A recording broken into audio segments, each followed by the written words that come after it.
What's going on, everyone? Thank you for tuning in to Grayson Media Inc. Make sure you like, follow, and subscribe across all platforms. Enjoy the show. Grayson out.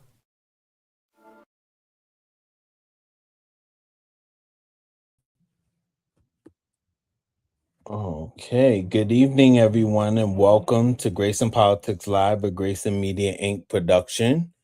I'm Grayson, your host. Tonight, we're joined by Jersey City Ward B Councilman Joel Brooks for an important and community-focused conversation surrounding Ward B and Jersey City overall. Transparency in government, city finances, public safety, sanitation, infrastructure, development,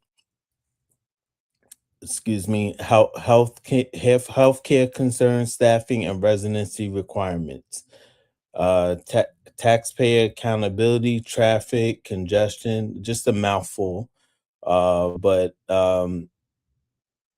as we like to call his ward in we're a national show, but basically we focus on local politics as well. And I'm based here in New Jersey, in Jersey City, and we focus, as we like to say, West Side is the best side. So I'm a Ward B resident. So also, as always on this platform, the conversation remains about professional, respectful, and balanced, transparent, and solutions oriented. The goal is to give residents direct access to people representing them while discussing issues of affecting everyday life throughout Jersey City and overall. So let me bring our guest up. Let's see here. Okay, and where's my media assets? First of all, Councilman, good evening. Good evening, Mr. Grayson. How are you? Good, and thank you. I'm gonna applaud you.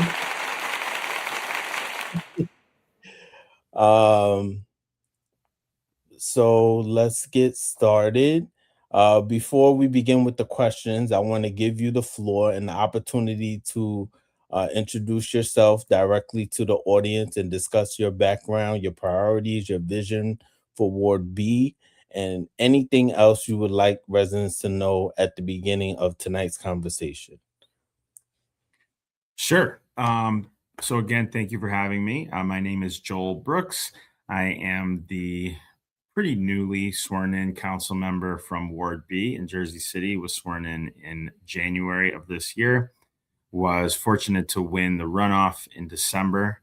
And we were also, I'm proud to say, the top vote getter in the November general election as well. So I decided to run this time around because I still felt that the West Side was not getting its fair share, its attention that we deserve. So in 2021, I ran for city council, and we came within 200 votes of unseating the former councilwoman who was, on Mayor Phillips' slate, and came so close. We had to try again. We kept engaged. We stayed engaged in the community, did some tenant organizing, helped pass the right to counsel for tenants in Jersey City. And Commissioner O'Day reached out. He asked to work with me when he ran for mayor, and was also grateful to receive the Democratic Socialists of America endorsement, as well as the Working Families Party, the AFL-CIO. So we built a really strong and diverse coalition. And we were out there. We were knocking on doors. If you were a frequent voter in Ward B, you definitely heard from us in November and December. So I'm excited to be in the seat, learning how Jersey City government functions and how we can improve its functioning, making sure that the residents come first, but also making sure that we, treat our workers fairly. So that's who I am. That's what I'm all about.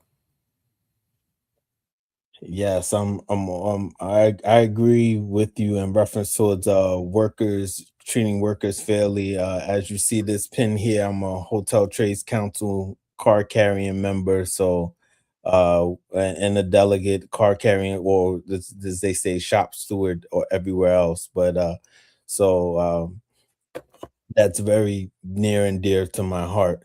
So, Councilman Brooks, thank you for taking the time to lay a foundation to the viewers tonight. Let's transition into some issues residents across Ward B and Jersey City have been discussing.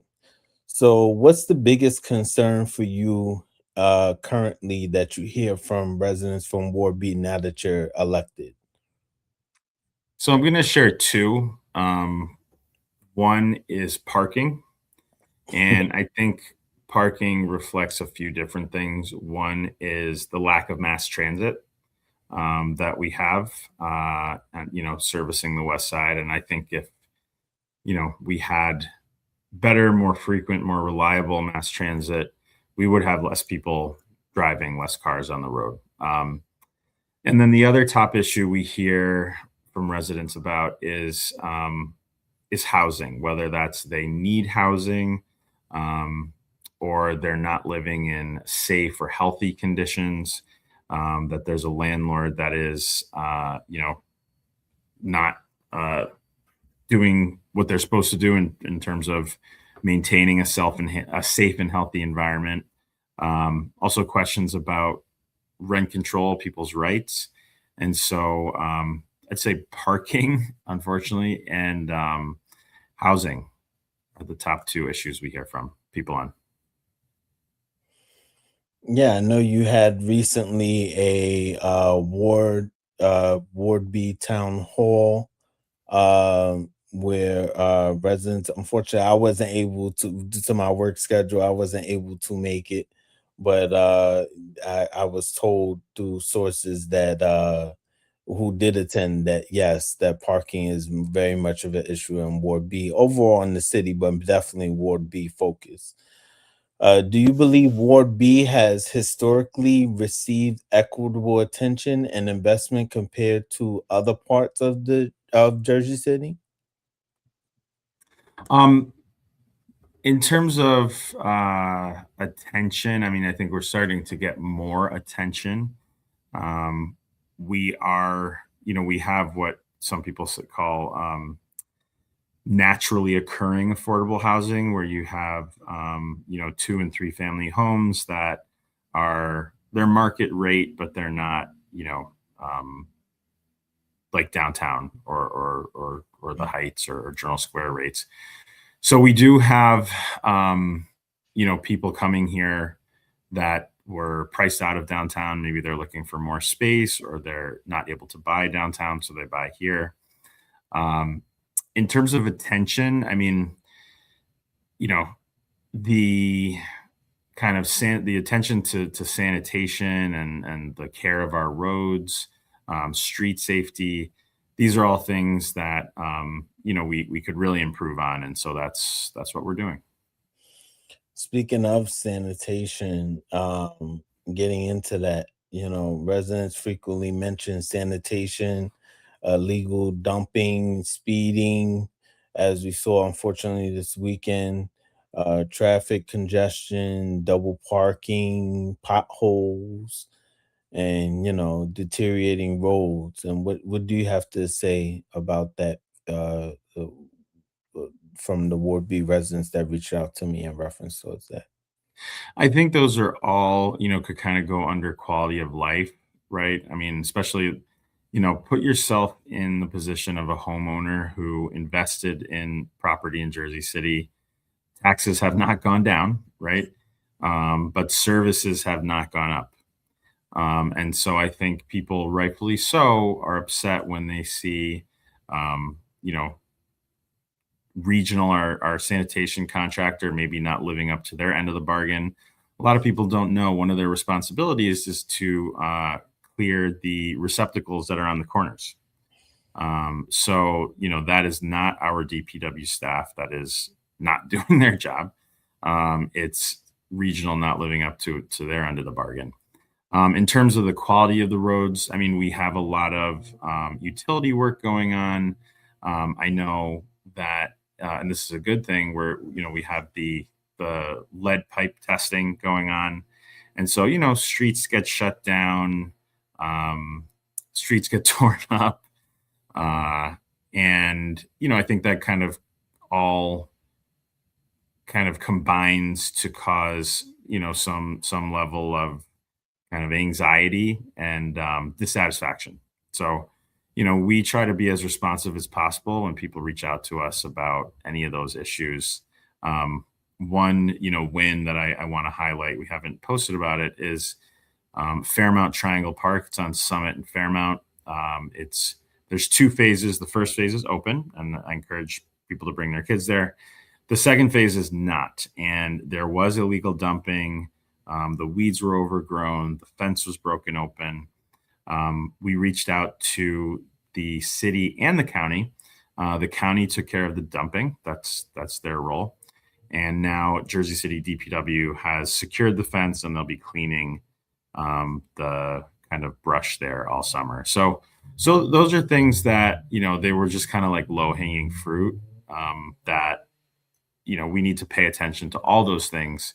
All those little nooks and crannies of Ward B to make sure that people want to live here and they feel proud to live here. Before becoming mayor of then Councilman now Mayor James Solomon, but he was Mayor-elect James Solomon, publicly discussed concerns about involving regional industries during the campaign trail, and whether the city should move in another direction once contracts expire.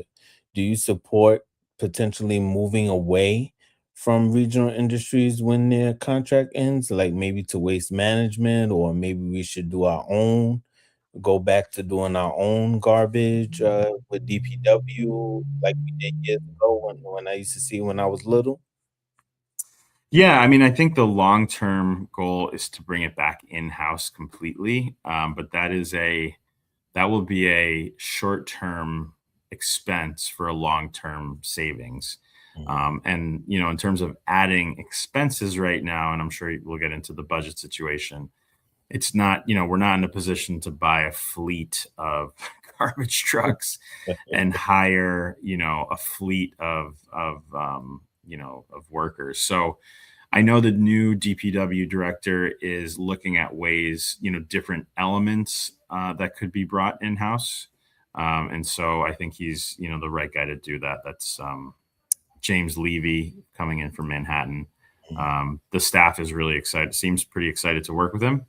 And he brings a lot of knowledge and expertise. So I think he's going to tackle that and, bring that to the council as needed. Got it. What is the current paving budget for Jersey City overall? And specifically, what is the timeline for the budget in paving Mallory Avenue? I live between Mallory and on Virginia, between Mallory and Bennett and 440.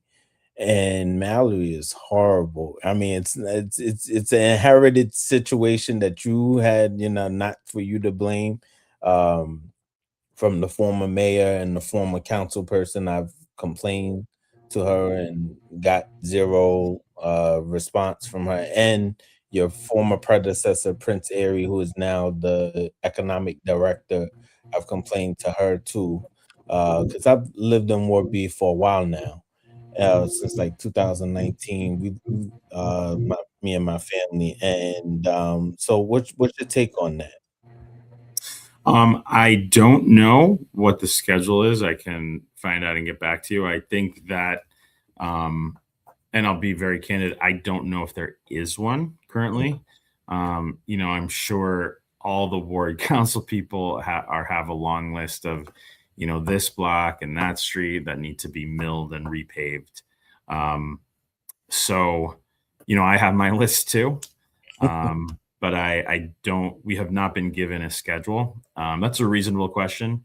And I think that's the kind of thing, the kind of transparency that Mayor Solomon wants to work towards. So I will I will find out and get back to you. Gotcha. I appreciate that. What makes Ward B unique compared to the other areas and the other wards in Jersey City? I mean, we have two colleges. We have St. Peter's and NJCU, which is becoming Kane over the summer. So we do have a lot of teachers and academics and staff that live and work in our neighborhood. So that's a unique part.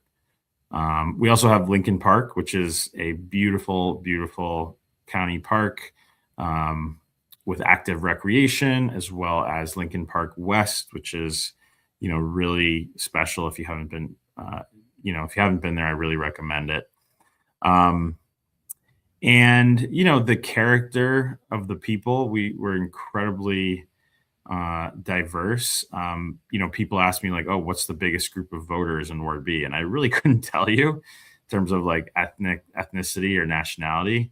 And so I think that means when elected officials are running for reelection or running for election, you really have to speak universally because, we have a large Filipino population, Latinos from all different countries, folks from the Caribbean, all different countries, Africa, the Arabic-speaking Middle East and Central Asia. I mean, just Vietnamese. There's a tight-knit Vietnamese community here, and then also you have your second and third generation Jersey City residents whose ancestors came from Europe, Ireland, Italy, and so you have to speak universally here.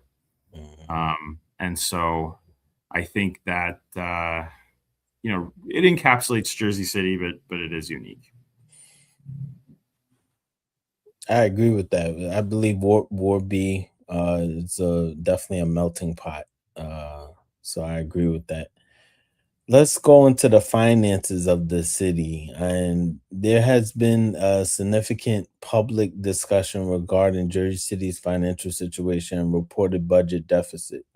What is your overall assessment of where the city stands financially?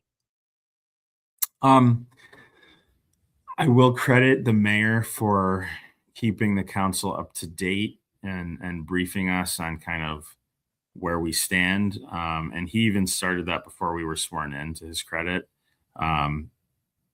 So, when people view, if you watch our council meetings or you read what happens in the news, we're in the midst of the second emergency temporary authorization. What that means is we've authorized a temporary budget on a 90-day basis, and that is pending the final budget. So that number is based on what the mayor and his finance team have kind of like, looking under every rock and seeing like, where do we owe money, right? What bills are unpaid, what charges were deferred. And so the number that, we have authorized in two chunks is $920 million. Now that encapsulates previous year's spending that was deferred. And, the mayor's approach has been to try to pay for everything this year. So it will be a painful year in terms of, tax increases. I'm not going to sugarcoat it. But the idea is that if we kind of take our medicine now, that it'll be a shorter kind of recovery period. Now, I say that with, the caveat that as council people, we're going to dig in to the budget and, an increase is inevitable, but we want to make sure that it's fair and that we can justify it. I agree. Basically, you're cleaning up a mess from the previous administration, the previous council. I've been to some council meetings under your predecessors, and haven't been able, but I've been watching from afar the current council meetings, and it seems like you guys are headed in the right direction. Do you believe taxpayers deserve a more detailed explanation regarding how the city reached this financial situation? Yeah, I mean, I think the mayor has been fairly detailed. I know I've gotten some questions that are even more detailed, and I think there's nothing to hide. So um, residents should have their questions answered. Um, what was the second part of your question? And well, basically, I said, do you believe taxpayers deserve a more detailed explanation regarding how the city reached this financial situation? Basically, like, because, like, do you believe these issues warrant deeper review, like an investigation, like which the council has the right to do, under the former administration? Um, I'm open to it. I've heard the request, the demands for an investigation. Um, you know, I know the press has asked the mayor, should the former mayor himself be investigated? And, he said that could be left up to a different venue or, different entity. Um, One thing I'd like residents to consider is, if we spend a lot of time on this investigation, that is less time that we have to spend, improving services, answering constituent requests. And, I'm not saying we can't walk and chew gum at the same time. But, an investigation, that could take a lot of different forms, but I'm open to it. Yeah, because you guys can hire independent outside counsel for this 250 million dollar mess. Is that something that you guys have power to do that? Is that something that you guys have discussed? Well, I'm not going to ask what you guys discuss amongst yourself, but you guys do have the power to do that. I'm sure you are aware. There is a fair degree of transparency already. There's the annual financial statement that is a public document. You do have to kind of be a wonk to understand what it means and how to read it. And then there's an audited financial statement. So if people are saying we don't trust those two documents, I guess again, I'm open to the conversation. I guess the question I would ask those folks is if we need to hire someone else to do that, I mean, that's another expense, right? So, and are they going to just tell us what we already know, which is we have a deficit, that charges were deferred? I think the mayor said it pretty plainly that, there were practices that were engaged in previous years that, while they may not have been criminal, and that's not for us to say, they certainly kind of were deceptive. So, we're paying health insurance and retirement bills for years past that should have been budgeted for and paid for in years past. So, that's where we are. Got it. Do you support quarterly uh, public financial meetings where residents can hear directly from city leadership regarding the budget and finances? I think that's reasonable. Yeah, I mean, this year, I know the mayor's intention was to have a budget, in the first half of the year, and that's just not going to be possible because we're waiting for the state aid. And the state budget will be passed on June 30th. So once we have that number, that will allow us to put together our final budget in July and August, hopefully in July. Yeah, I'm not opposed to that. I think that's especially now, and especially when most likely we will be asking folks for a tax increase. I think that's a reasonable request. Speaking of tax increase, I don't mind one. I'm not a homeowner, but I'm a renter. But everything trickles down, of course. Every time I renew my lease, my landlord says, "Hey, MUA went up, water went up, and stuff." So I have to, and my taxes went up, so I have to go up on your rent, or whatever. And he's a reasonable landlord, and it's not a slumlord or anything like that. I have a great landlord, so that's one of the reasons why we've been here for a reasonable amount of time, and especially in Ward B. We love the neighborhood, we love uh the ward overall. But if taxes are going to be increased, once we hopefully get out this mess, and the mayor wants to pay everything outright, would you support, or wouldn't it be make sense for, once we get out of this mess and this hole, for taxes to revert back down? Would you be in a supporter of a plan of that? Because the taxes going up, that means my rent is going to go up. That means homeowners property taxes are going to go up. The JC what, if I'm not mistaken, there Board of Ed just raised their, for the property taxes for the homeowners and stuff like that. So would you be in support of a plan that, once we get out this mess, for taxes to go back like down, or at least revert back to where they are now? I mean, that sounds like a great idea. I just don't know if it's possible. I think, um, will we have, the charges that we have this year, right? So we're paying for charges that have been deferred from years past. Now, next year, hopefully we will have less or none of those charges, right?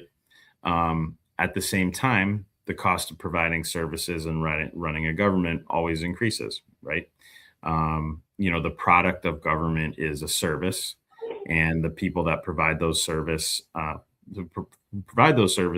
are unionized, and they are negotiating contracts, and so the cost of their labor and the services they provide is that's never going down, right? And we want our city employees to be paid fairly, treated fairly, want to stay here, retained. So yeah, I mean, in terms of next year's budget, I think we can't even project that until we see what kind of state aid is coming. And once we do, that will kind of allow us to plan for next year and the year after as well.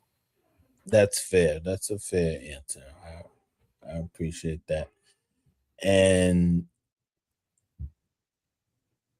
in reference towards, so let's transition in reference towards Christ Hospital.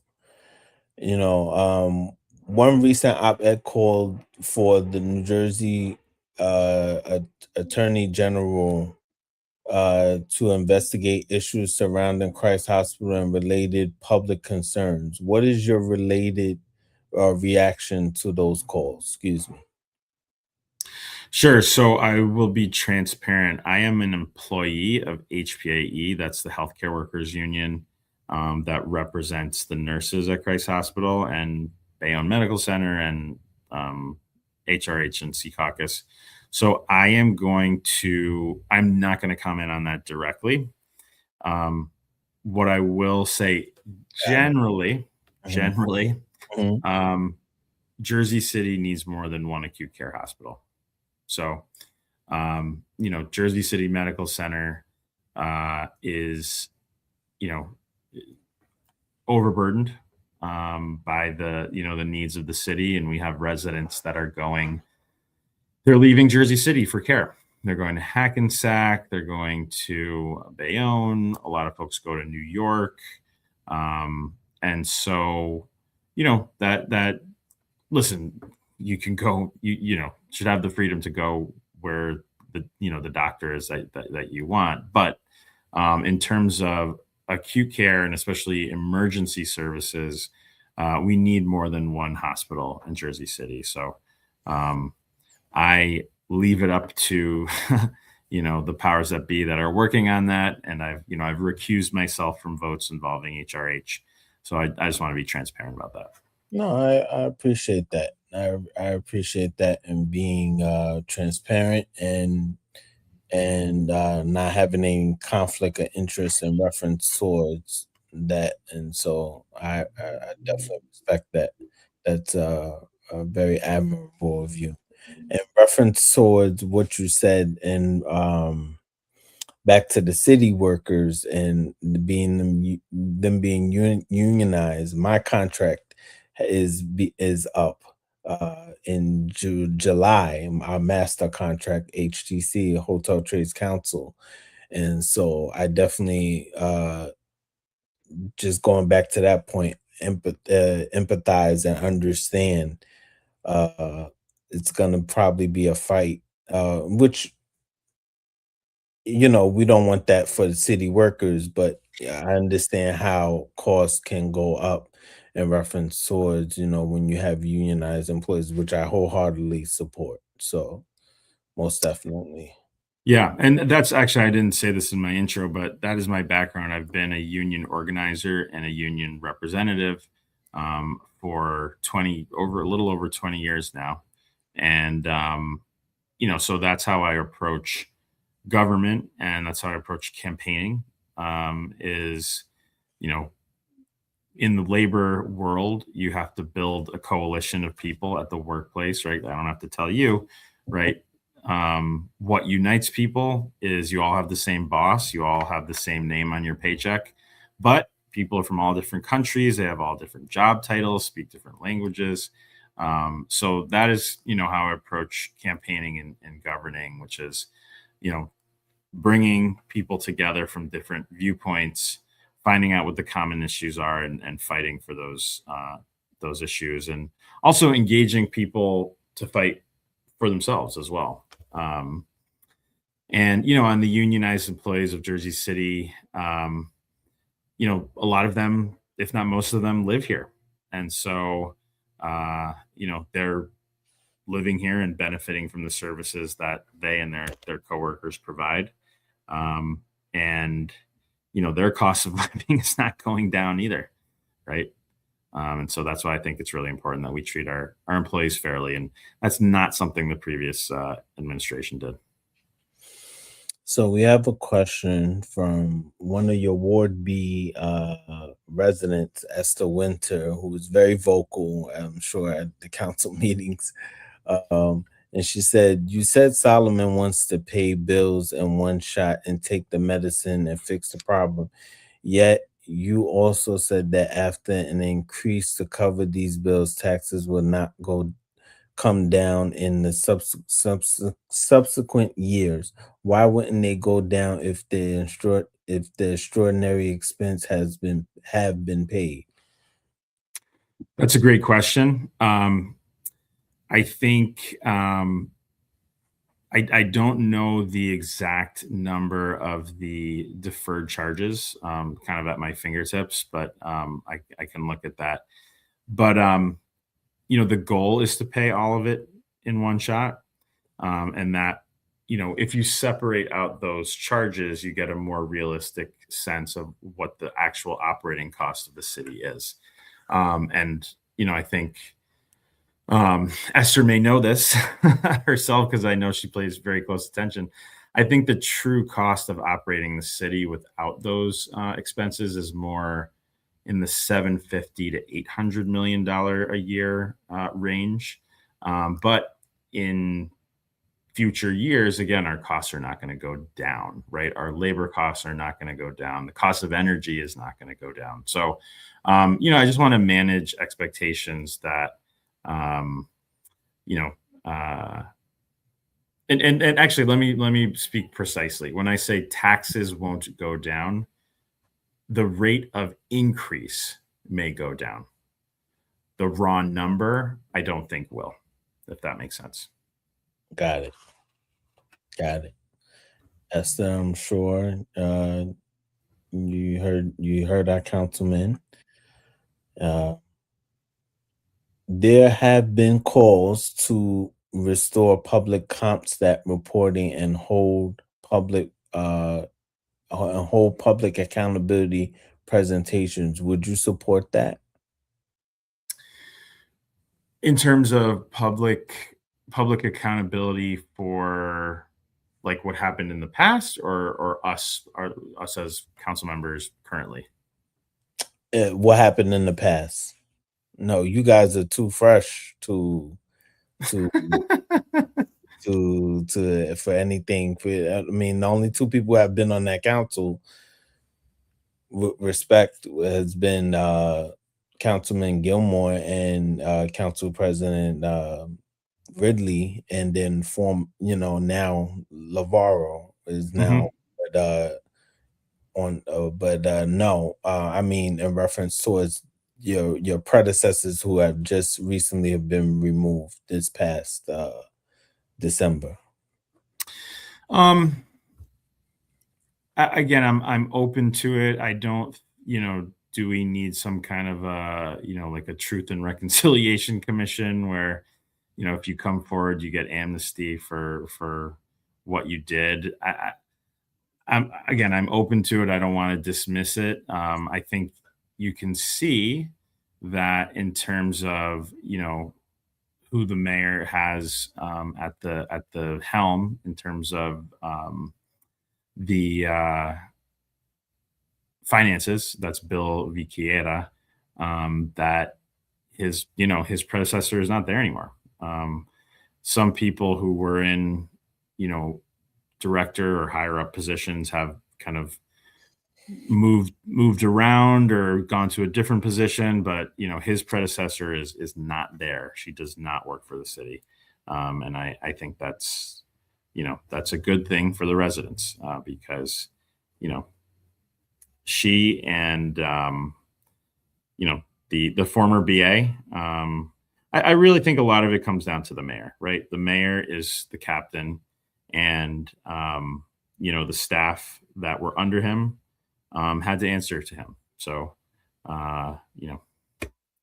that's why we are where we are. Got it. What else? So let's move into fourth, traffic development. And residents have raised concerns about major traffic congestion on Bennett and between Mallory Avenue and Route 440, right by me. And especially near the ongoing development in the area. Like I have a building, like a 12, 14-story building right out my doorstep here, that recently is going up. And are you aware of those concerns? Like, what is being done to address them? Because, and this is like a two-part question also, because many residents say that there are times where, and I've seen it, where the number 14 New Jersey Transit bus can't even get through the road because of the gridlock and stuff. Should we have like a JCPD cop there, or is that the county who should be, or state, because it's a state road there? But there's a lot of honking and stuff like that going on. I see a lot of gridlock from Monday through Friday. And so what's your take on that? So Bennett runs parallel to 440 and kind of is like cut up into different segments, right? Come around that loop, right? When you come, so right by the Starbucks, you're coming off 440 and coming around that loop where that new development is coming out, and then you're going out. You may be going either straight into the mall, or you may be going towards Ward A. No. Okay. Yeah, the jug handle. Yes, exactly. Okay. I yes, I have experienced that gridlock. I mean, police over there. Yeah, I mean, I that is a state road, so it would technically be a New Jersey state trooper. I don't think they typically patrol 440. So that's a question I think for Hudson County sheriffs and JCPD in terms of enforcement over there. That's what I figured. Another thing I've seen and I've heard from residents is, people getting kind of like trigger happy, so to speak, and they know there's a turning lane, so they get in the breakdown lane, right? And so, the way to curb, pardon the pun, but the way to curb those kind of maneuvers that people try to pull is when you have what's called hard infrastructure. So if you have, a raised curb or bollards that can make it impossible for people to try to, make those dangerous maneuvers, and it slows people down as well. So I have seen it. Do we need a traffic study in terms of, the light, how frequently the lights go? I'm not sure, but I know that that intersection gets just jammed. I mean, you have people coming from the highway going south. You have people coming out of the mall going north, taking a left. And then people coming around the jug handle going into the shopping center. I've seen it. When you're whatever way you're coming, you have to make that mental calculation. Like, am I going to get stuck? Yeah, that's something to put on the list. Appreciate you bringing it up. No, I've seen you. I think when you first got elected, you had sent out a which I participated in. You had sent out a survey for I think a survey to be done, or like how is not a survey of that area specifically, but how is that going? In reference towards, I know you talked about the survey was very detailed, by the way. It was very good. About bike lanes and this and that and stuff like that, and I participated in it. So how is that feedback that you've gotten from that? So that was a survey that was done by the Department of Infrastructure. So they hold that data. And you said you wouldn't ask me a gotcha question, but you did stump me. I have not seen the results of that survey. I mean, I do work closely with that department, but where the results of the survey are supposed to go, and I'm not saying that I think that they're not going there, because I'm sure they will, is in service of a transportation master plan for Jersey City. And so that's something that is, still in the works. So when there is more data to share, I will make sure that that gets out. I appreciate that. How do you ensure Ward B residents benefit from the city's continued growth and development? Like, I see that um development that's right outside my doorstep here. They knocked that down, I think, in November, and it's probably going to be ready by the fall. I looked it up. I saw it on Jersey Digs and this and that and websites and stuff like that. It's probably going to be at market rates. Do you support?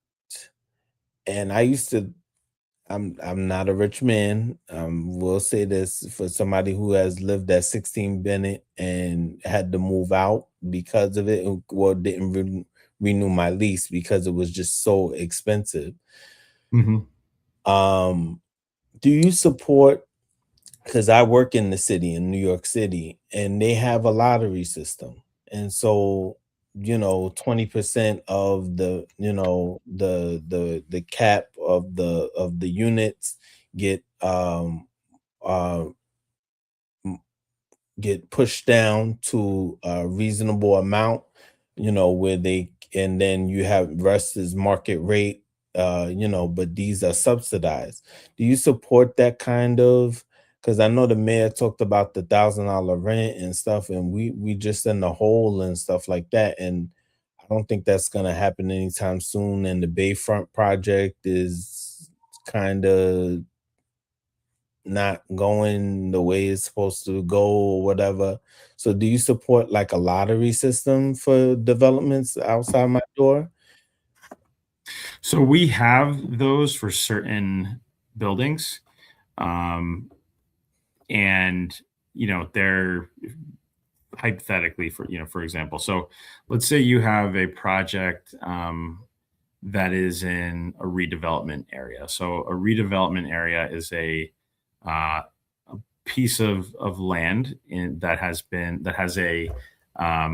has restrictions on what you can build, how many units, how many have to be affordable. Are there certain community benefits that have to be part of the development?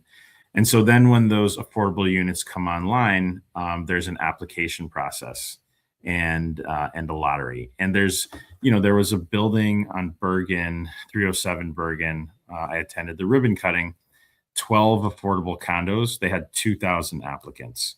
And so, what that tells me is we just need to build a lot more housing.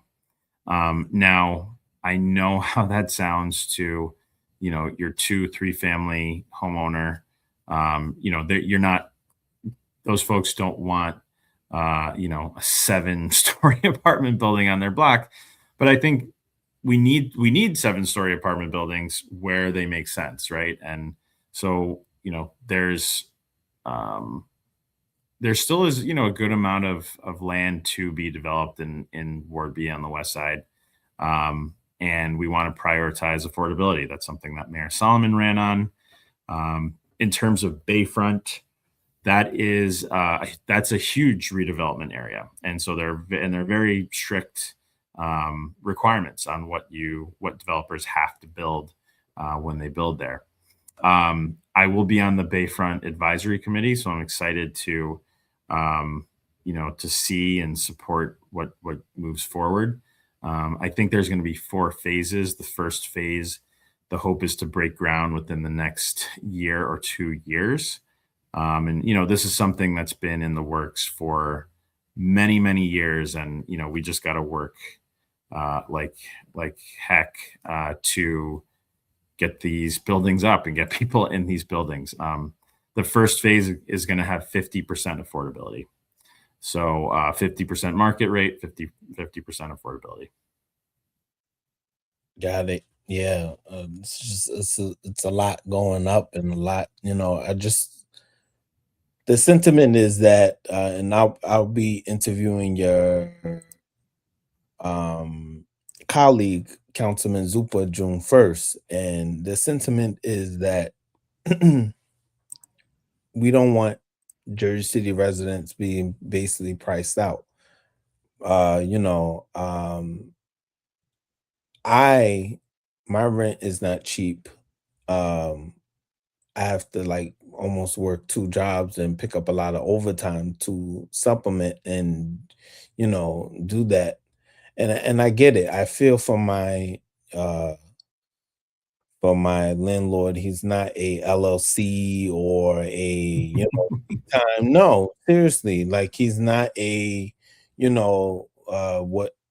what we used to have in Jersey City, a Dixon Leasing or something, the Kushners or whatever the case may be, or ARE and stuff like that. I feel for him, and so I understand, but I have to make rent, and he has to make certain taxes.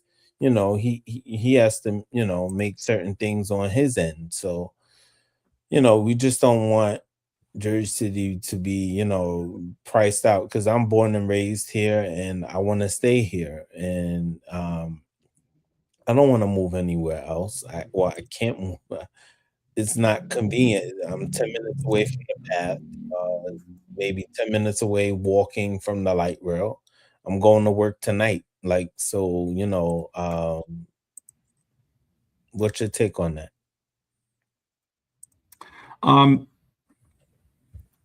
The people that have invested in Jersey City, with a modest 1, 2, or 3 family home, we should make sure that those folks can stay in Jersey City.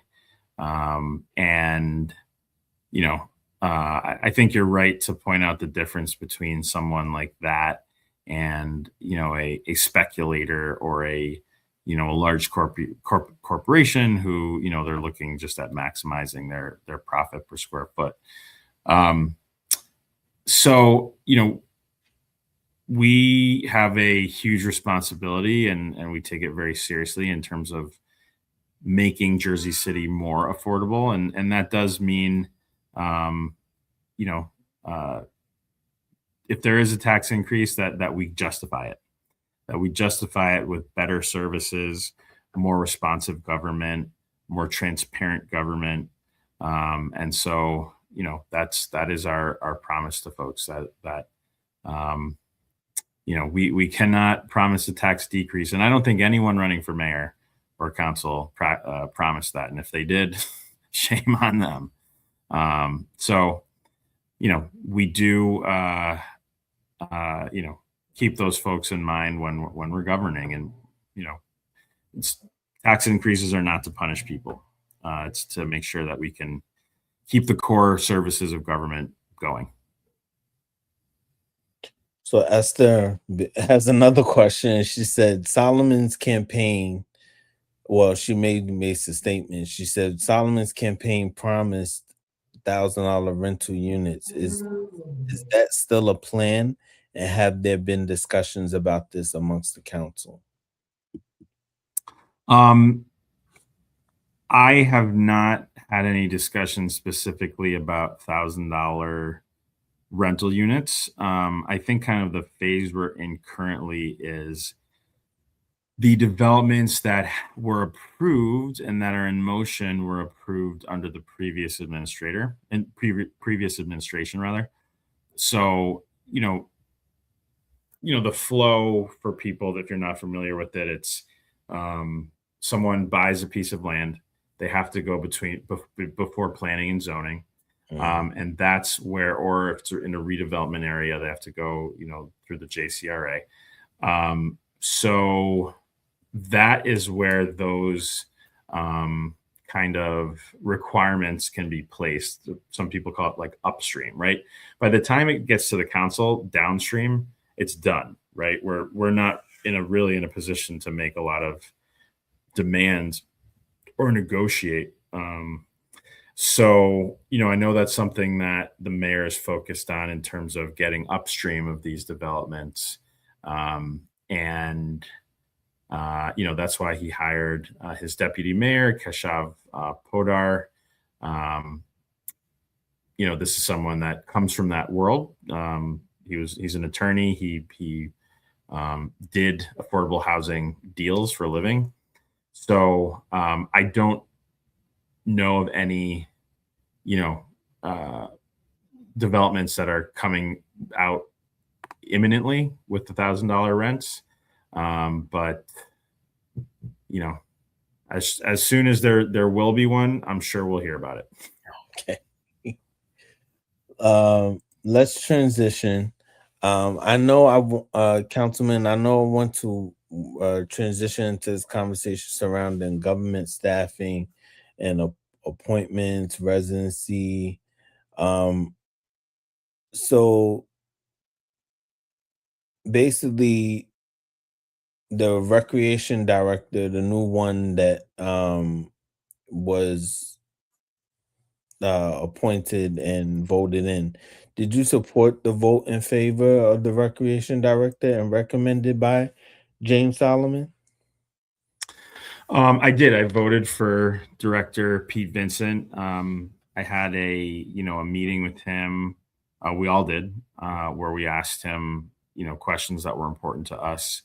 And I also took a meeting with Coach Tom Best as well, because he was not nominated by the administration. I know he did go through an interview process. And there was a outpouring of community support for him. And so I felt it was important to sit down with him and hear his case for why he should be the rec director. And, ultimately, Coach Best did get a position that I think is, going to be, he's going to do great things for the residents of Jersey City. I'll say it so he doesn't have to. It's a promotion, which he deserved. Once he was awarded and accepted that position, I felt like, okay, it's, Pete made his case, the mayor made his case. Councilman Navarro said something that I really agreed with, which is, by and large, the mayor should have deference in terms of personnel. He doesn't tell us who we can hire in terms of people, our council aides. So, he hires the people that fit in with his vision. And our role is to hold them accountable. Got it. Do you believe residents deserve more transparency regarding appointments and selected and are selected and approved? That's an interesting question. These are personnel decisions, and I think residents do get transparency, maybe not around the process, but with the people, because they do come before the caucus, and they have to answer questions from the council people. And we have not been shy about asking questions, for the directors that have come before us. And then we get to ask more questions at the council meeting on Wednesday. So in terms of the process behind the scenes, like why this person, why not that person, I'm not privy to that. I'm not part of the mayor's hiring process. So yeah, I'm kind of I agree with Councilman Navarro. It's James won the seat, and he gets to pick his team. And then again, our role is to hold the administration accountable, right? If someone is hired for a particular role and they say they're going to, deliver on a certain piece of the mayor's agenda, we have, our role is to hold them accountable. Got it. Recently, there's been criticism and public discussion surrounding council members now having expanded staff and raises approved. For viewers unfamiliar with the issue, can you explain why council members now need larger staffs? Sure. So I think there's a lot of confusion around this particular point. So I'll just share, my experience with coming into the position and what my understanding was. So when I came to the position, what's on the books is cities of the first class are permitted to have a budget for each council member of $300,000 with a cap of $75,000 max per staff person. That's a big number. I know that there's some sticker shock involved with hearing that number, especially on one hand, you say, hey, we're in a budget crisis and your taxes are going to go up. And on the other hand, you say, oh, every council person needs 4 full-time people. Holy cow, right? So, there was a negotiation around what that number ultimately should have been. We came in with a budgeted amount at 120 for staff, and it went up to 175. So there was a modest increase. And when people talk about raises, it wasn't like we raised the amount that people, like the maximum amount that people could be paid individually. We raised the aggregate amount that could be spent for each council office. Now, some people have, a couple people at the max, some people have a lot of part-time staff, and it's up to the council person, how they do that. So that's how all of that works. So the only difference, from this year to last year is the total number that each council office has to spend. That went up by $55,000. Not every council person is actually maximizing that. I myself am not. You can, I'll say it because I know people will Oprah it. Right now, I am spending $97,500 out of the $175,000 that I could spend. So, that amount is budgeted, but I'm not spending it. So, I just want to be transparent about that. And we appreciate your transparency for that. There's been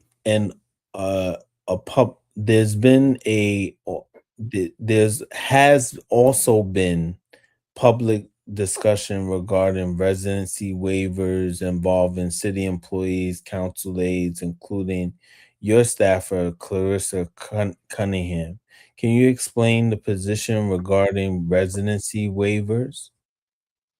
Sure. So this was something, again, coming into the role, when we were hiring our staff, we were told that there was no residency requirement for council aides. Okay. So, again, it's public information. I'm not the only council member that has a staffer that does not live in Jersey City. And, that was the assumption I was operating under. So the residency requirement waiver that came before us was something that the administration brought. I think, again, to be candid, I think they were more concerned with the directors that they were bringing in. And, I don't think that the mayor is, losing sleep over a council aide that doesn't live in Jersey City. So, what they did, the administration did, was they bundled up all of the staff, executive and council staff that do not live in Jersey City, and we voted on the waiver all at once. So, listen, there's included in that waiver is our clerk, who is, he said it publicly. He grew up, born and raised in Jersey City, and lives in Bayonne, but, you would never say that, Sean Gallagher does not have the best interests of Jersey City at heart in his role. And so, for my aide, Carissa, they worked on my campaign, and I know I'm not the first or the last elected official who's hired someone from their campaign. There's a level of trust there when you work together, when you go through the fire with someone. And, I think that people that have gotten to know Carissa have gotten to, understand that they're a really hard worker, and they're here for the residents of Jersey City. I also have a part-time aide who is born and raised in Jersey City. Her name is Michelle. So, spoken to just via email. They both have been very kind. So just thank you. Mm-hmm. Right. And I just want to, I've caught a little bit of heat online for having an aide that's not living in Jersey City, but I also have one that was born and raised here. So, for your information, it balances out. For viewers unfamiliar with the issue, no, you answered that, so that's fine. So let's get right into it, and then we'll close out the interview. When residents hear the phrase West Side, Best Side, do you believe city hall fully reflects and represents the people of the West Side the way it should? I think that there has been a change in respect and attention, and I'll highlight a couple things. One, the mayor came out with an executive order around uh, housing penalties for landlords that have broken the law and enforcing rights for tenants, and he held that event in Ward B. And he, so I think, that was intentional, and I tip my hat to him and credit him for that. I think you see, an administration that is, digging into the needs and the problems of people on the West Side, and really listening to them. And, I think there was a morale kind of situation in the last year of the Fulop administration. I'll put it that way, that, maybe people didn't feel valued and respected, and we weren't getting the level of service that residents deserve. But I will say I've noticed that has changed. And, people are proud to work hard and give the residents the best service that they can. And that has translated, like I mentioned, Fairmount Triangle Park, right? That's a park that was just really, it was shameful, the state that it was in. But this administration acted very quickly to fix it.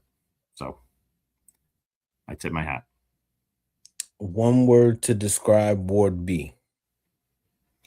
One word? Welcoming. Yes, I agree with that. Biggest strength of Jersey City overall?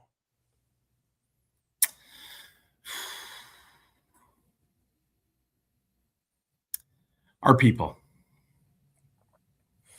Yeah. Biggest challenge facing Jersey City going forward? I think our biggest challenge is making Jersey City more affordable for working class people, poor people, and also kind of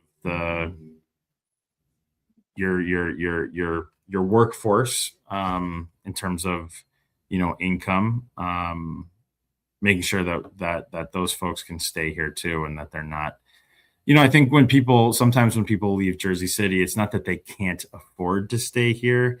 It's that they decide, what, for the same money, I'm going to get a different environment, a different level of service from the government. Maybe it's a little cleaner. And, we don't want people to leave Jersey City because they feel like their government is not responsive and doing the best that we can. Most underrated issue in Ward B? Most underrated issue, I would say,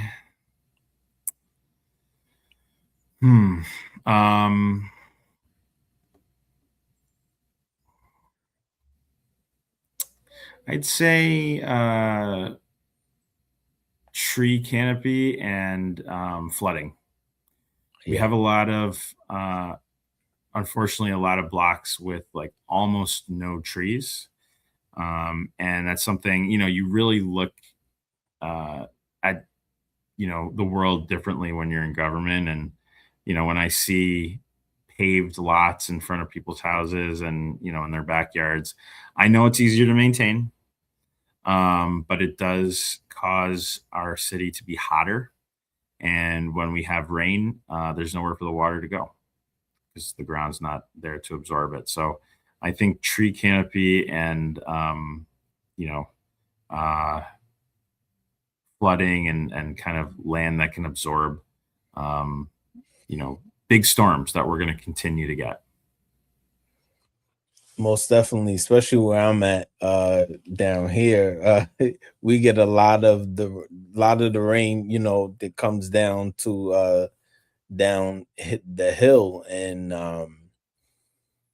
it floods down here, down that west side and 440 and all that. So I definitely agree with you on that. If you could immediately fix one issue tomorrow, what would it be?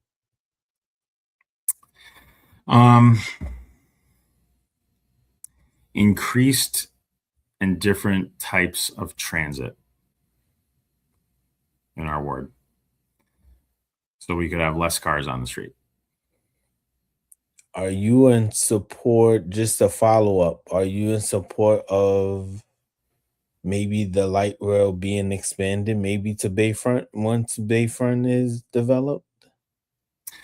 Yeah, I mean, that's a no-brainer. That is an approved extension. I think the reason it hasn't moved forward, I think, is it's going to be a state project and it's going to require Surveys and stuff like that, right? right, and but also like a lot of money. And so I think before the state commits that money, they want to see Bayfront kind of get going, because you don't want to build a train to nowhere. What is the match between like how much of Bayfront has to be done before they start the light rail, or do you start the light rail and then it's ready when the development is finished? I don't know the answer to that, but I do absolutely support the extension and would advocate for its speedy construction once we get going. And last, before we get into our little interactive game, what legacy do you hope to leave behind in public service? I'm not even through my first year, so that's a difficult question to answer. I mean, I in terms of, I don't want to think about legacy. We're really a one day at a time. Gotcha. Foot by foot, block by block office, and we keep track of every call and email that comes in. So sure do.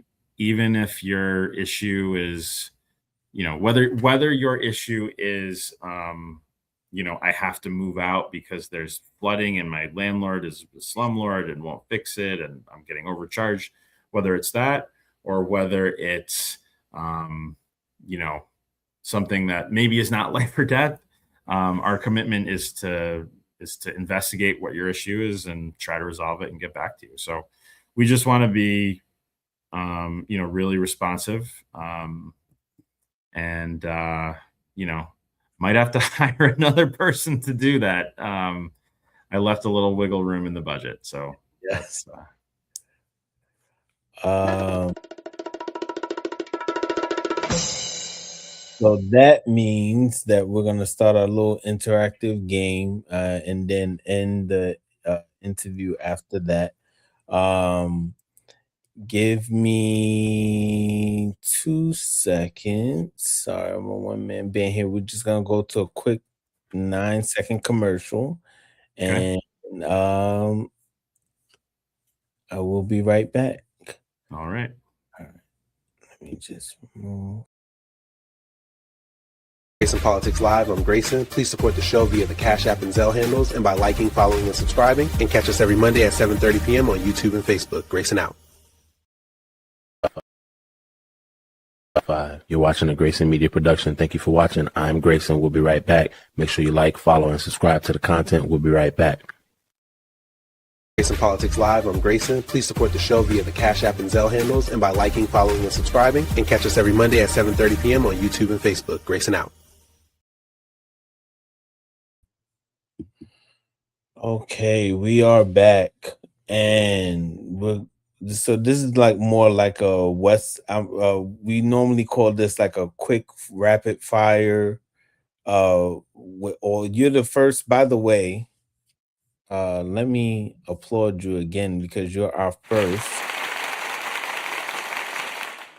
first elected official. I've been interviewing a bunch of which I have no knock on candidates. It's very hard to run a campaign, as you know.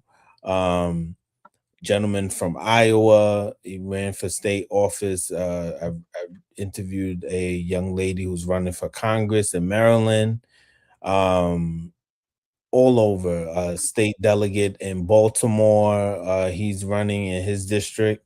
So it's very, but you are our first actually elected official. And one reason why I didn't reach out to you when you ran, because I know how I don't, I've been to a couple of Solomon, a big supporter of Solomon. Um, but I have a little criticisms. Everybody doesn't do everything perfect the way you want them to do it, or the way you do them right. Everybody says first 100 days. I'm gonna give him at least a year. And even the council, 6 months to a year before I start making my, you know, not judgments, but at least constructive criticism on how you guys govern. But basically, I appreciate you being on the show, and it's very hard to run a campaign. I've been to some of the campaign rallies and stuff like that, and between your personal life and your regular 9 to 5, and what you do. So kudos to you on that, and kudos to your team for putting this together, um for that. So thank you again. Thank you for having me here. Yeah. So we're gonna call this segment West Side Best Side Quick Fire. And so it's gonna be like a rapid fire. So favorite restaurant or food spot in Jersey City, specifically Ward B? I knew you were going to ask that. I'm going to share where I've gone the most, where I've probably spent the most money. And that's Mi Mexico on West Side Ave. And it's a Mexican restaurant. It started out as a food truck, and now it's a brick and mortar, and just excellent food. My daughter, who will be 3 in June, she loves it. My partner, we love it. So I could, give you other spots, different cuisines, but I would say of all the places in Ward B, that's why I've probably eaten the most. Okay, I'll be sure to check that out. Favorite Jersey City tradition or event?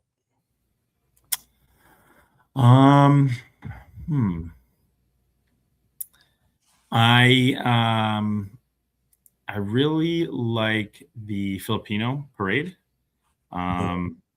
When I first moved here, I lived on Gifford and Kennedy, and at the time the parades were launching from the Lincoln statue. And working for a healthcare union, there are a lot of Filipino healthcare workers that are part of our union, and it was really just every year. Well, at the time, really cool to just see people that I knew marching. And that's a community that has been very welcoming to me on the West Side. So I'd say the Filipino parade. Favorite music artist or genre? Favorite music artist or genre? Yeah, I've seen you post some, or at least you or you're in full control of your Instagram, correct? 90%. Yeah. 90%. Yeah, you post some things, and I like your taste. So, but go ahead. Thank you. Something that sometimes surprises people. I'm into like heavy metal and like punk rock, hardcore. And that's one cool thing about Northern New Jersey is there's a lot of like small venues where you could see indie music and really good rock, punk rock in particular. So that is probably the genre I listen to the most frequently when I'm working. I tend to listen to jazz. I grew up listening to and playing a lot of jazz. And my favorite, I don't know if I could give you my favorite artist. Too hard. Too Okay. hard. Okay. Coffee or tea? Coffee. Coffee. Okay. Yeah. Strong. Favorite hobby outside of politics? Working part-time and being a council member and being a parent in my free time, I don't really get a lot of it. But I love a good sci-fi, fantasy, or horror novel. Okay. Just kind of turn off my brain, escape to another world. So I don't get a lot of time to just sit and read. Of course. Because there's always emails to respond to and text messages and all that stuff. But yeah, sitting and reading. Favorite movie or TV show? So that's the movie's easy. E.T. is my favorite movie of all time. Favorite TV show? I'll have to go back to like what I've watched over and over. I mean, Breaking Bad, I guess. Is that with the guy from Malcolm in the Middle? The dad. Yep. Cranston, right? Bryan Cranston. Yep. Yes. New show that has really hooked me. The Pit. I really, really enjoy that. That's with don't tell me. Is what's his name? He was married to Jennifer Gardner. Oh, Batman. Ben Affleck? No, he's not in that. The Pit is Noah Wiley from ER. Okay, but he's not affiliated with that. No, right? Ben Affleck? Yeah, I don't believe unless he's behind the scenes or something. Okay. But it's a hospital show, and it takes place like in quote unquote real time, like a 12-hour shift. Okay, I've heard good things about it. It's a great show. Great show, and I love watching it with my partner who's a nurse, and she's always like, oh yeah, that's right, they're doing, saying the right thing, calling for the right test. So it's very true to life in terms of the actual medical care that they're providing. Got it. We're almost done, Councilman. Almost done. If you weren't in politics, what career would you probably have? I have been in the labor movement for so long, it's hard to imagine doing something else, but being in government is a nice complement to that because there's a lot of the kind of same skills. What could I do, with like the skills and experience that I have, like what could I do, that would be kind of like off the beaten path. I think, entertainment labor is a really interesting field. You have actors and writers and directors, trying to protect themselves against AI. And, so it's, a really interesting field, and getting to work with people who create for a living would be really interesting. Describe Ward B in 3 words. 3 words. Okay. 3 words. Okay.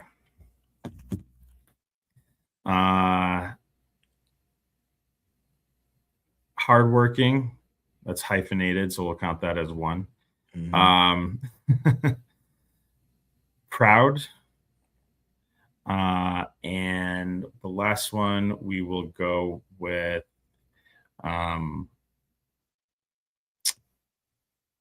how about I'm going to cheat and go back to my 1 word and say welcoming. Yeah, very true. Who inspired you growing up? Growing up, who was a big sports guy. a- Grew up a Knicks fan, Yankees fan. Congrats, by the way. I'm a Lakers fan, but congrats. So I mean, definitely kind of like looked up to a lot of athletes, but as I got older, like they're not role models for life, right? They're just kind of people you look up to for the superhuman feats that they're able to accomplish. But historical figures, I'd say like someone like Nelson Mandela, who nice pick. Evolved politically over the course of his life, went to jail for his beliefs, and came out of prison. He was a political prisoner and led the country through a period of turmoil and healing, and so he's definitely a role model. Nice pick. Excellent pick, especially for someone who has been to Robben Island myself. Oh wow. Yeah, it's very inspirational. Long flight, but it's very very inspirational to see how he went through all that and then ran that country. Last one. Complete this sentence. West side, best side means blank. West side, best side means the people here take pride in our neighborhood, in our neighborhoods, because we have smaller, kind of pockets.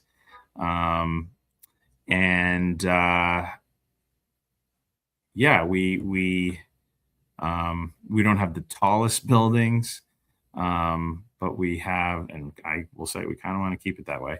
Yes. But we have people that really take pride in living here and want to make it better. And that's, people reach out to me. I've had people like, oh my God, must get so many complaints. And I don't look at it that way. I look at it as people want to make Jersey City better when they're reaching out. If they see something that's not working, they're not letting me know for fun. They're letting me know because they want to see, things improved. So we have a lot of engaged, knowledgeable residents, people that have, fought to get parks opened. People have, that have fought for Bayfront to happen. People that have organized their workplace. So we have a lot of fighters and people who really care about their neighborhood and Jersey City overall on the West Side. Councilman Brooks, before we close tonight's interview, I want to give you the floor once again for the final thoughts, closing remarks, message you would like to leave directly with the residents of Ward B and Jersey City overall. Sure. I'm surprised you didn't ask me about democratic socialism. Oh, well, we had we can speak about it if you want. I mean, Sure. We had a time limit, so I was trying to keep to that, but yes, which I'm a big supporter of. Okay. Well, hey, see, people are out there. So, I mean, I think that is something that, 4 years ago, I got a lot of questions on. This year, same thing. And, I think what our movement has benefited from are people like Bernie Sanders, or Congresswoman Ocasio-Cortez, Mayor Mamdani, the mayor of Seattle. I mean, so I think we're in a time period where, I just saw online today that I think in Trump's presidency, one of the founders of Google has doubled his wealth. He's worth almost $400 billion. Mm-hmm. And, you can't sit here and tell me that he earned that. Right. And, as a democratic socialist, my belief is that we do have abundant resources. We do have people that are fantastically wealthy, wealthier than at any time in human history, right? And at the same time, we have hospitals closing in our city, right?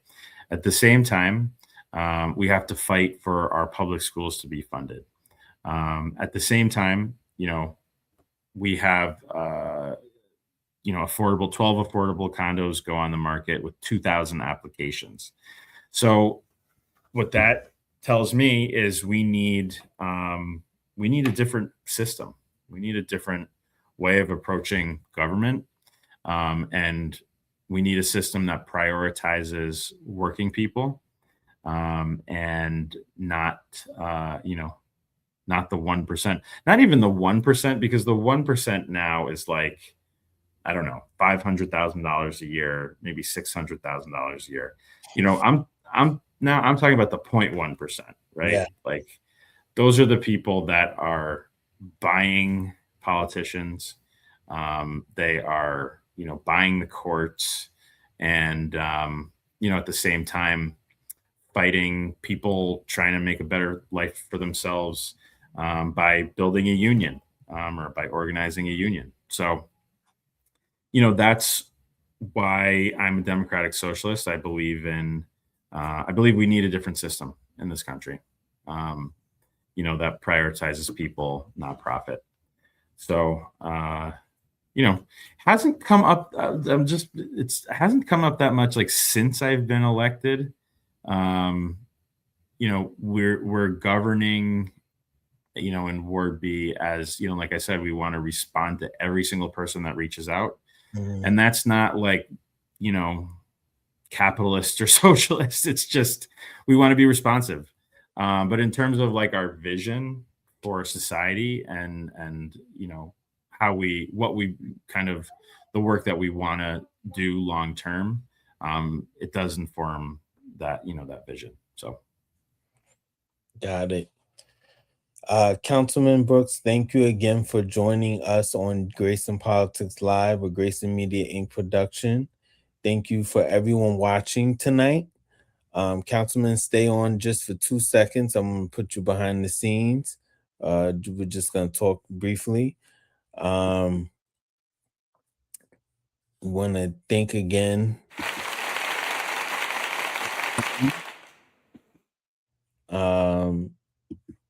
And please continue to stay informed, stay engaged, and continue participating in these important conversations, because strong communities are built through transparency, accountability, and civic engagement. Please like and follow and subscribe across all social media platforms. I'm Grayson. Good night, Jersey City, and good night, the country, but good night, Jersey City, in this special edition. And remember, West Side is the best side. We're gonna end stream. Thank you for watching Grayson Media, a Grayson Media Inc. production. We'll see you on the next show. Make sure you like, subscribe, and follow. Grayson out.